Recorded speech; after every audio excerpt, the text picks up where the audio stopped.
Today, we do the first modifications to our Streetfighter V4 and talk about why it's important to choose every part for one of these bikes wisely.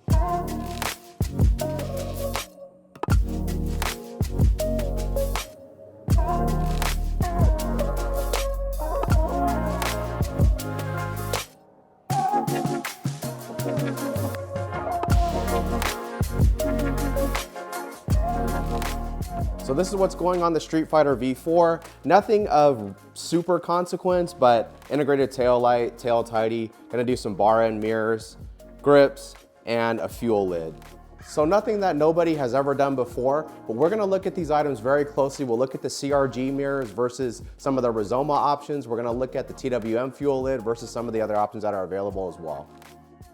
And this is the 2024 Streetfighter V4 that we recently added to the channel. This bike is brand new, it has about 100 miles on it. It's 100% stock, even down to the brake caliper reflector.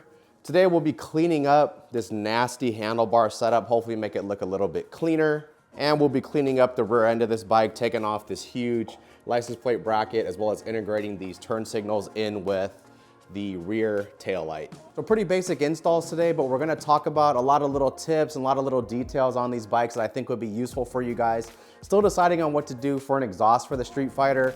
Leaning towards maybe going with the Zard, maybe a Krapovich, but maybe even putting Terminonis on there. Obviously I have Terminonis on my Panigale V4. Overall like them, but there's some things that I'm not totally happy with. I'm not totally happy with the fit.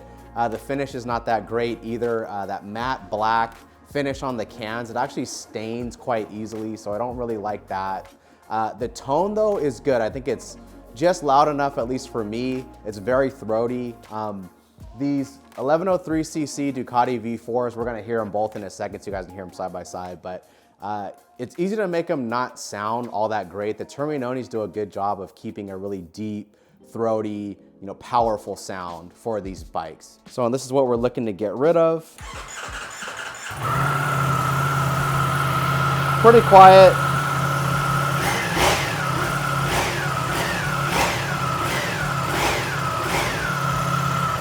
Compared to, this is a 2023 Panigale V4 with Terminoni exhaust.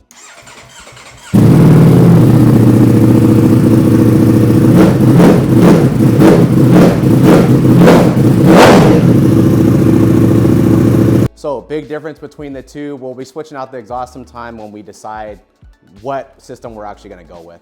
For the integrated tail light setup and tail tidy, went with Moto Dynamic. This is easily the best integrated tail light for these bikes. There's a lot of options out there. I'm gonna talk about, once it's put in, I'm gonna talk about why this is the best setup. It's all plug and play also, so you don't need to cut any of your factory harness.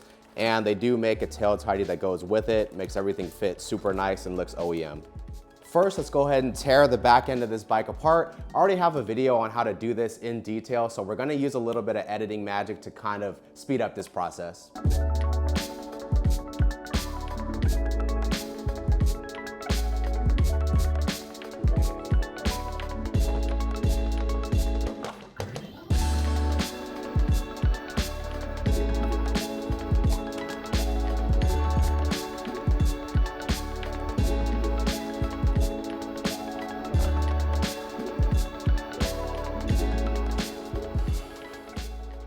Pretty quick teardown, just takes a few minutes. You can see tail light, cowl, that license plate bracket, the lights, everything's all torn down. One of the things I really like, well, one of the many things I really like about Ducati is look at how neat they have everything in here. Stuff that nobody really sees. Look at how neat they have all the harnesses run and everything like that. Super nice, everything strapped down as well.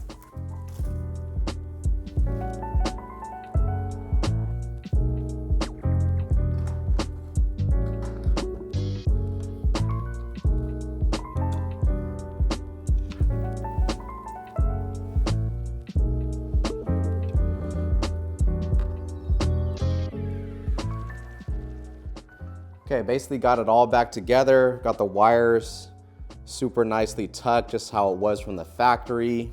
The first time I saw an integrated taillight for the Panigales and the Streetfighters was actually at Ducati Newport Beach. I saw an older Panigale V4 there. It was a narrow body and it had the V4 Evo integrated taillight. When I saw it with the lights off, I thought it looked fantastic. You didn't have the separate turn signals. It just looked super clean. It looked OEM, but like OEM plus kind of look. But then when I saw the owner right away, I saw how dim the LEDs are for those V4 Evo taillights, and I saw how few LEDs there are for the brake light as well. This is the Moto Dynamic setup illuminated. When we turn on the brake light, you can see, look how big of a brake light array there is. On the other integrated taillights, including the really popular ones, such as the V4 Evo one, there's like 3 or 4 LEDs on each side for a brake light. That's it. The array is really, really small. This Moto Dynamic setup also has the option to make the turn signal sequential. So right now, I like just the normal turn signal, but look how easy it is to toggle to the sequential setup. So you're going to take this button here, you're gonna press it 4 times. 1, 2, 3, 4. The tail light will blink a few times, and now you can see it's a sequential setup. It'll also do a reverse sequential. So again, 4 times, 1, 2, 3, 4. We'll see it blink, and now you can see it's opposite sequential. Now it's also got stop warning, which this is just normal brake light. And the stop warning, you go back to your button here, you press it 3 times, 1, 2, 3. You'll see it blink, and now look. Now you have that stop warning indicator. That's why it's really important to do your research, make sure you know what you're buying before you buy it. Something as simple as a brake light, you can have some really stark differences between them. A lot of the integrated brake lights that I've seen, you've got to cut the harness, you've got to do some of your own wiring, which is not that hard. That's not really the issue. It's that once you cut that factory harness, you can't really ever fix that. And same goes what I mentioned earlier with the LED array. Other than the Moto Dynamic setup, all the other integrated taillights that I've seen for these bikes, the brake light array is really small. Sometimes the turn signal array is really small. So you want to be careful what you're buying, even if it's something just like a taillight. So on this Moto Dynamic setup, just the actual license plate bracket itself, you could see it looks OEM. It looks like it could be something that came with the bike. A lot of the other setups, like the NRC setup, you have this weird disc on the bottom of the tail where the turn indicators are kind of integrated, but kind of not.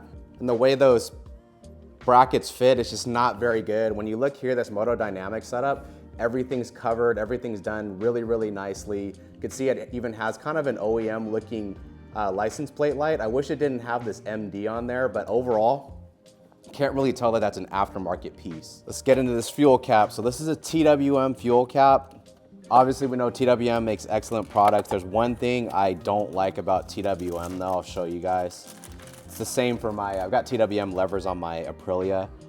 I wish they could do something. So this little made in Italy thing, this is just a sticker. So this always peels off and gets faded. I know these are race parts, so I mean, it doesn't affect the function, doesn't really matter. Obviously it's beautifully done, it's very high quality, but I kind of wish they would do something with that. And actually, let's go out to the Aprilia. This has TWM levers on it, and you can see, same deal here, it just has that kind of sticker on it. I try to take good care of mine because I kind of like the way it looks. I want to retain it if I can. I mean, it's not going to last forever, but yeah, I mean, like this is all just a sticker.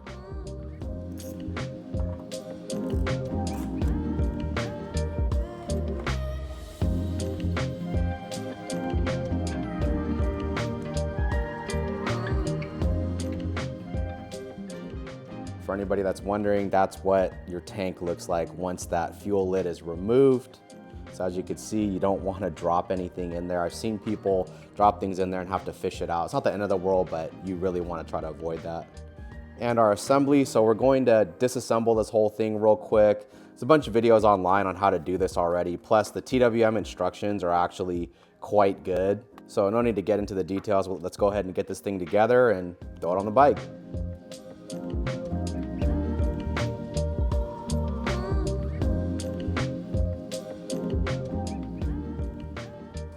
So what you guys are seeing here, I'm putting these aluminum inserts on the bottom of the factory part of the fuel lid, and what I'm using is a little bit of Lucas Red and Tacky. And what this does, I spit a little bit, I'm going to clean that up later, but what this does is it allows me to put those inserts on the bottom of the fuel lid and see how now they don't they won't fall out, right? So when I put it on the bike, you guys will see in a second, it'll keep these little inserts from falling inside the gas tank. Now you guys will see what I mean. Here's the fuel lid here. I've got my red and tacky on each one of these inserts, and I've got to install it back onto the fuel lid. If you don't have any grease on these, then they'll try to fall out, and you don't want them to fall in there. So here we go.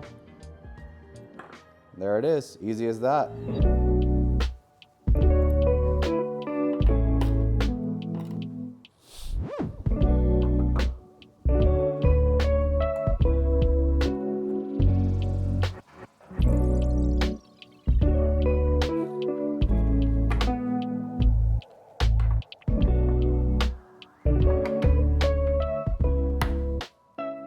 Boom, got the TWM fuel lid on. Kind of wish these fasteners were black instead of silver, but no big deal. I mean, and they're race parts, so aesthetics are kind of second to everything, but we did get it on. Don't need a key anymore to open the fuel lid. Boom, there we go. Super easy, high quality, what you'd expect from TWM. Okay, let's get rid of these ugly mirrors here and do some bar ends, do some grips, and then we'll, I want to talk about the mirrors though in detail. Gonna be installing the CRG Aero mirrors. I'm sure you guys are familiar with these. You see them pretty often, made in the USA, which is great. Obviously we're using the black version here. These are about 125 bucks, and then you need the mounting adapter, which is another 25.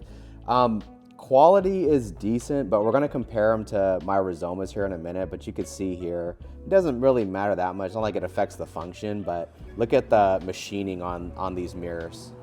Pretty rough. And they are aluminum. I've heard people say that these are plastic. They're not, it's aluminum, but it's a really cheap aluminum. And listen to how that sounds. And most importantly, what I really don't like about these is they have, see how the glass is kind of that convex shape to it, so it distorts the image. You'll have a wider field of view, which some people like. I do understand that, but the image is distorted. You guys can even see here. Even if you look kind of at things in the background here, look at my car, look at some of the camera equipment, even though it's really close by, look at how distorted that image is. So you get a wider field of view, but especially how convex this shape is, it really distorts everything that you see. This is compared to the Rizomas. These are Rizoma cut edge mirrors. They are aluminum as well. The aluminum is much higher quality. They are a little bit more expensive, but the quality is much better. I've heard people complain that the glass on these has a slight blue tint. I would agree, it does have a blue tint to it, but it's a flat mirror, so it doesn't distort the image like the CRGs. You get a kind of true to life image in this mirror. So with these Rizomas, they actually have a larger range of motion. So look how much you can move these Rizoma mirrors. Okay, and then once we put those CRG mirrors on, I'm gonna show you how limited the range of motion is on those CRGs. Okay, so everybody be very careful when you're removing these mirrors on these Street Fighters.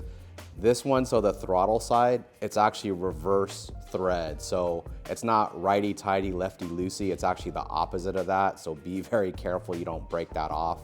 I didn't know this, but it looks like we're gonna need some type of like a shorter fastener to hold the reservoirs on. So let me show you guys.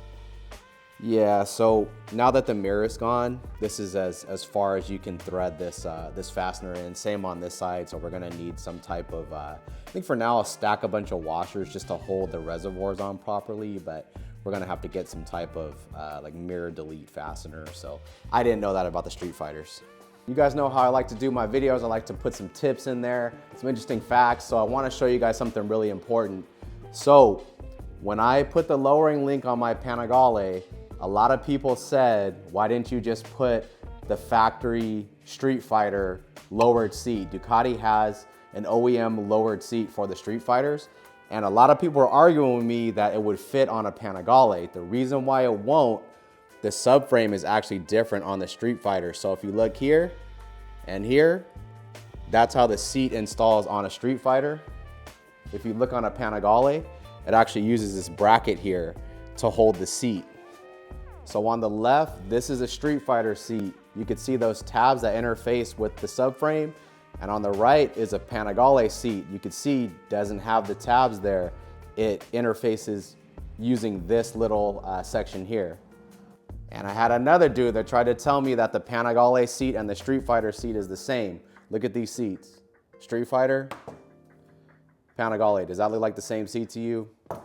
I don't think so. I mean, look at how different these subframes are on the Panigale. Besides this bracket, look at what it's made out of. It's like a cast aluminum piece.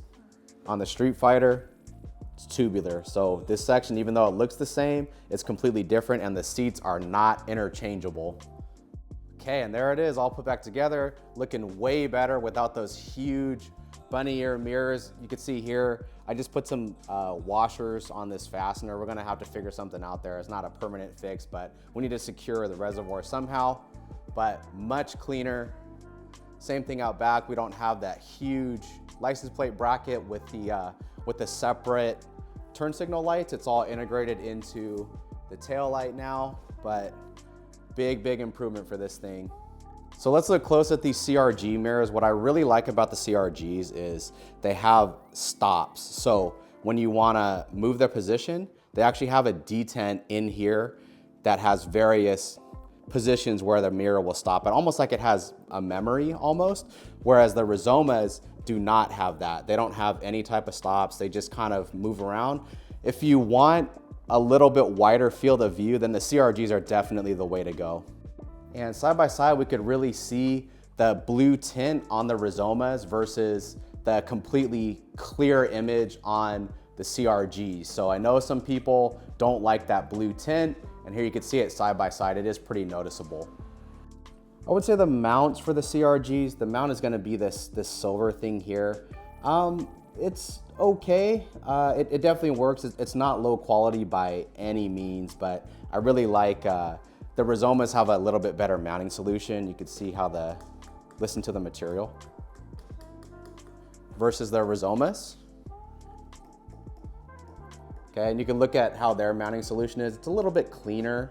So what I went through there, it just shows you how important it is to know what you're buying, to do your research before you buy even these parts that are not big ticket items. We're not talking about exhausts and wheels and stuff like that. We're talking about just simple mirrors, integrated tail light, tail tidy, fuel lid, just little stuff like that. Look how much detail, look how many things you need to know before you make a purchase like that. When you talk about mirrors, the Rizoma setup, the cut edge mirrors for both sides, I mean, by the time they get to your house with taxes and stuff, it's over $400.